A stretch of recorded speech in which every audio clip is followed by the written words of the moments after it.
देशातील नंबर 1 ची Marathi news website. प्रत्येक अपडेटसाठी isakal.com ला नक्की भेट द्या। नमस्कार, मी अनिल जाधव, तुम्ही बघताय आपला अग्रवन। केंद्र सरकारनं कापसाच्या आयातीवरचं 11% शुल्क काढून टाकलंय। त्यामुळे देशात कापसाची आयात वाढणार आहे, आयात विक्रमी पातळीवर पोहोचणार आहे। याचा परिणाम पहिल्याच दिवसापासून कापसाच्या भावावर दिसायला सुरुवात झाली आहे। सीसीआयच्या कापसाचे भाव तब्बल 1100 रुपयांनी कमी झाले। सुताचे भाव देखील नरमले। सध्या शेतकऱ्यांचा कापूस बाजारात विक्रीसाठी येत नाही। शेतकऱ्यांचा कापूस ऑक्टोबर पासून विक्रीसाठी येईल। मग तेव्हा या निर्णयाचा कापसाच्या बाजारावर नेमका काय परिणाम होऊ शकतो, कापसाची आयात नेमकी किती वाढू शकते आणि त्याचा कापसाच्या दरावरती कसा दबाव राहू शकतो, याचाच आढावा आता आपण या व्हिडिओतून घेण्याचा प्रयत्न करणार आहोत। आता आपल्या सगळ्यांना माहिती आहे की सोमवारी रात्री सरकारनं एक नोटिफिकेशन काढलं आणि त्यामध्ये कापसावरचं 11% आयात शुल्क 30 सप्टेंबर पर्यंत काढल्याचं सरकारनं जाहीर केलं। आता सरकारच्या या निर्णयाचं उद्योगांकडून स्वागत करण्यात आलंय। आता सरकारनं नेमका हा निर्णय का घेतला हे आपल्या सगळ्यांना माहितीच आहे की अमेरिकेनं भारतातून आयात होणाऱ्या कापडावरती 50% आयात शुल्क लागू केलंय। त्यामुळे इतर देशांच्या तुलनेमध्ये आपलं सर्वाधिक शुल्क आहे। भारतातून कापडाची निर्यात होऊ शकणार नाही। जर निर्यात झाली नाही तर देशामधले उद्योग बंद पडतील आणि देशातला कापसाचा जो काही वापर आहे तो कमी होईल। आता आपल्या सगळ्यांना माहिती आहे की मागच्या 1-2 वर्षांमध्ये देशात कापसाचा वापर वाढला होता। त्यामुळेच गेले वर्षभर जरी आपल्या कापसाचे भाव गेल्या वर्षाच्या तुलनेमध्ये कमी असले तरी आंतरराष्ट्रीय बाजारापेक्षा जास्तच होते, कारण देशात कापसाचा वापर वाढलेला होता आणि देशातून कापडाची निर्यात देखील चांगल्या प्रमाणात होत होती।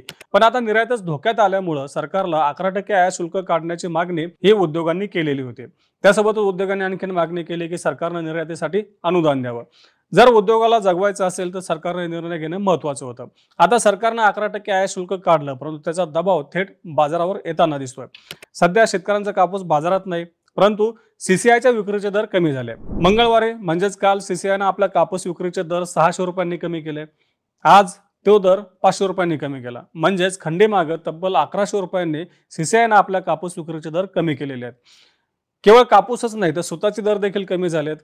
काही सूतगिरणी चालकांनी सांगितलं की सुताचे भाव 2 दिवसांमध्ये 2 ते 4 रुपयांनी कमी झाले आहेत। देशातील एकूणच बाजारावरती आयात शुल्क काढण्याचा दबाव पहिल्या दिवसापासून दिसायला सुरुवात झाली आहे। आपण जर देशातील कापूस दराचा विचार केला तर गेल्या वर्षभरापासून देशातील कापसाचे दर आंतरराष्ट्रीय बाजारापेक्षा 10 ते 15% जास्त होते। सध्याचा दर 10 ते 12% जास्त होता। भारतानं आयात शुल्क काढल्यामुळे साहजिकच भारतात कापसाची आयात वाढणार आहे।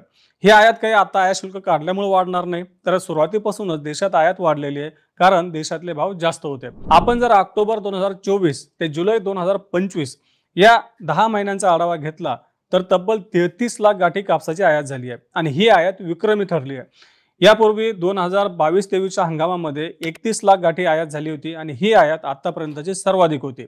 यंदा 10 महिन्यांमध्ये 33 लाख गाठी आयात झाली। आयात शुल्क काढण्याच्या आधी उद्योगांनी अंदाज व्यक्त केला होता की ऑक्टोबर आणि सप्टेंबर या 2 महिन्यांमध्ये आणखी 6 लाख गाठी कापसाची आयात होऊ शकते। आता आयात शुल्क काढलंय त्यामुळे आयात वाढण्याचा अंदाज आहे, परंतु अपेक्षेप्रमाणे आयात वाढण्याची शक्यता कमीच असल्याचं उद्योगांचं म्हणणं आहे, कारण सरकारनं 30 सप्टेंबर पर्यंत देशात येणाऱ्या कापसालाच आयात शुल्कातून सूट दिली आहे। म्हणजेच पुढचे जवळपास 40 ते 42 दिवस हे सूट असणार आहे।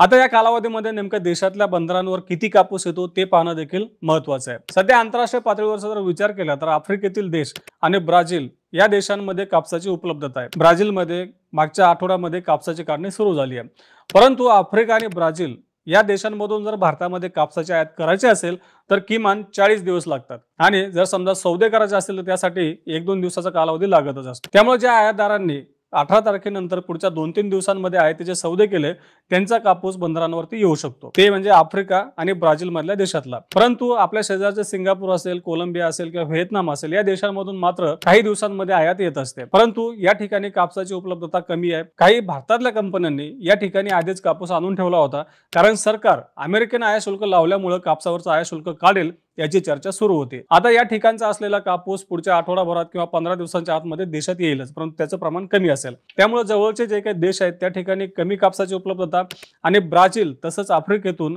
आयात करण्यासाठी लागणारे जास्त दिवस, यामुळे या पुढच्या काळात कापसाची आयात देखील मर्यादित होण्याचा अंदाज आहे।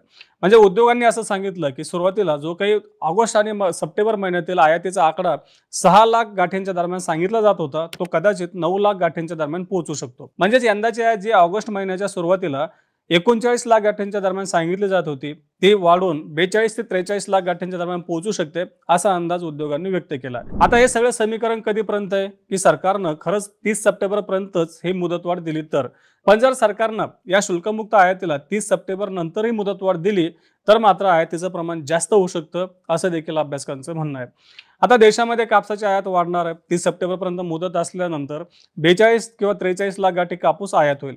आता या वाढलेल्या आयातीमुळे देशातील शिल्लक साठ्याचं प्रमाण देखील वाढणार आहे. म्हणजेच ऑगस्ट महिन्याच्या सुरुवातीला असा अंदाज होता की देशात जवळपास 57 लाख गाठ्यांच्या दरम्यान शिल्लक कापूस असू शकतो. आता आयात वाढल्यानंतर शिल्लक कापसाचं प्रमाण देखील वाढू शकतं आणि याचा थेट दबाव आपल्या नवीन हंगामातील कापसाच्या दरावरती होऊ शकतो. कारण सध्या शेतकऱ्यांचा कापूस बाजारात येत नाहीये. ऑक्टोबर पासून आपला नवीन हंगाम सुरू होत असतो आणि त्या काळात जर समजा स्टॉक जास्त असेल तर साहजिकच त्याचा दबाव आपल्या कापसावरती येणार आहे, आपल्या कापसाच्या दरावरती येणार आहे. आंतरराष्ट्रीय बाजारात कापसाचे भाव दबावातच आहेत, त्यामुळे याचा देखील परिणाम आपल्या देशातल्या बाजारावरती येणं साहजिकच आहे. थोडक्यात काय तर नवीन हंगामात आपल्या कापसाच्या दरावरती दबाव राहणार आहे. त्यामुळे शेतकऱ्यांना एक चांगला पर्याय ठरू शकतो ते म्हणजे सरकारची हमीभावाची खरेदी. उद्योगांनी आणि अभ्यासकांनी अशी मागणी केली आहे की CCIनं यंदा वेळेत खरेदी केंद्र सुरू करावे. जेवढे शेतकरी CCIला कापूस विकू इच्छितात त्या सगळ्यांच्या कापसाची खरेदी CCIनं करावी. म्हणजे जास्तीत जास्त कापूस CCIनं खरेदी केला तरच या संकटाच्या काळामध्ये शेतकऱ्यांना मदत होऊ शकते, आधार मिळू शकतो. आता सरकारनं उद्योगांना दिलासा देण्यासाठी 11% आयात शुल्क काढलंय. ते गरजेचंच होतं, कारण जर उद्योग टिकला नाही तर कापसाचा वापर होणार नाही. आता काही जणांचं म्हणणं आहे की उद्योग बंद पडले किंवा उद्योगांची कार्यक्षमता कमी झाली तरी आपण कापसाची निर्यात करू शकतो, कारण आतापर्यंत आपण कापसाची मोठ्या प्रमाणात निर्यात केलेली आहे. परंतु कापसाची निर्यात जर करायचं म्हटलं तर आंतरराष्ट्रीय बाजारामध्ये भाव देखील चांगले असावे लागतात. परंतु सध्याची परिस्थिती अशी आहे की आंतरराष्ट्रीय बाजारात आपल्या सध्याच्या भावापेक्षा देखील कमी भाव आहेत. त्यामुळे कापूस निर्यात करणं परवडणार नाही असं देखील अभ्यासकांचं म्हणणं आहे. कापडाची निर्यात जी काही सुरू आहे ती कापडाची निर्यात कायम राहण्यासाठी सरकारनं प्रयत्न केलेत. त्याला शेतकरी किंवा इतर कोणी विरोध केलेला नाहीये. परंतु जेव्हा शेतकरी अडचणीत येतील, शेतकऱ्यांना भाव मिळणार नाही, तेव्हा मात्र सरकारनं उद्योगांप्रमाणेच शेतकऱ्यांना देखील आधार देण्याची गरज आहे असं देखील अभ्यासकांचं म्हणणं आहे. आता कापूस बाजाराबद्दल जो काही एक तिढा निर्माण झालाय, म्हणजे थोडक्यात तर कापूस बाजार एक कात्रीत सापडला. एकीकडे उद्योगांच्या अडचणी आणि दुसरीकडे दराची अडचण आहे. यातून सरकार मार्ग काढण्याचा प्रयत्न करते. तुम्हाला काय वाटतं, सरकारनं नेमका यातून कसा मार्ग काढावा? आम्हाला कमेंट बॉक्समध्ये नक्की कळवा. तसं रोज सायंकाळी 8 वाजता मार्केट इंटेलिजन्स या सेगमेंटमधून आपण शेतीमालाचा बाजारभाव, सरकारची धोरणं यांचा आढावा घेत असतो. त्यासाठी आपल्या चॅनलला नक्की सबस्क्राईब करा आणि हा व्हिडिओ जास्तीत जास्त शेतकऱ्यांपर्यंत पोहोचवण्यासाठी लाईक आणि शेअर करायला विसरू नका.